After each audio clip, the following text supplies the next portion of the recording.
Hey friends, and welcome back to another YouTube project video.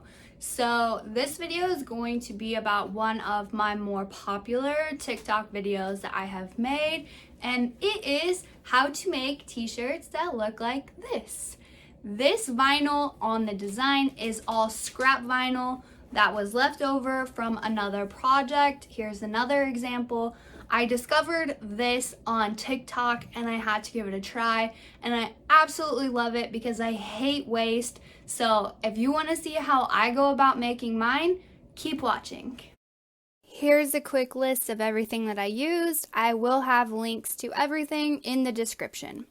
So the first thing that I did was went through my scrap basket and pulled out as many strips as I possibly could find in the colors that I wanted to use. Then I went ahead and took my heat safe transfer tape. Mine was already cut to size because it was left over from another project, so I went ahead and put that on my Cricut mat, peeled the backing off, and had the sticky side facing up. Then I just started placing all of my vinyl strips on the transfer tape, same as normal, glossy side down. Now, 2 tips when doing your vinyl with scrap. One is to try to have as straight of an edge as possible. That makes it much easier when lining it all up. The other tip is to not overlap them. I've done that before, and one color of vinyl got stuck in another color's carrier sheet. It was just a mess. It didn't work. So once I have all my scrap pieces down, I went ahead and used my Cricut to cut out the design, and then I had the Cricut cut out the black outline for the design as well. I'm super sorry about the change in video here. My iPad was not recording, so I'm sorry. Hang with me.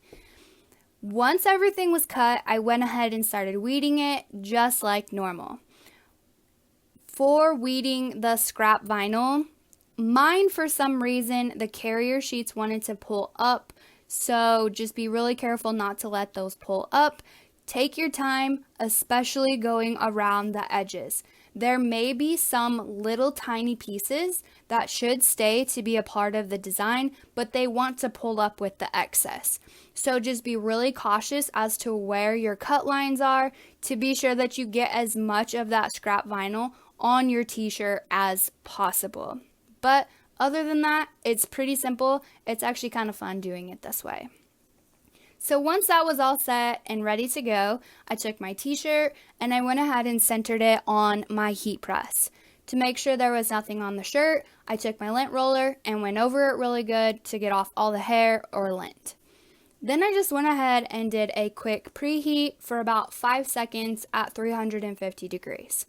At that point, it was ready to go, so I just lined up and centered my scrap vinyl design on the shirt, and I pressed that at 350 degrees for about 10 seconds, just long enough to get it to stick. Then I peeled up the transfer tape and started removing the individual carrier sheets. Now, some of my vinyl was warm peel and some of it was cool peel, so if the transfer piece or carrier sheet did not want to come up, I just let it sit for a little bit, saved it for last, and then it peeled right up. So just be really cautious about what kind of vinyl you are using. Once I got all the carrier sheets off, I went ahead and lined up the outline and then pressed the whole design at 350 for 30 seconds, and this is how it turned out. I think it looks absolutely amazing. I love the changing colors, so I hope this helps, and I hope you enjoyed the process.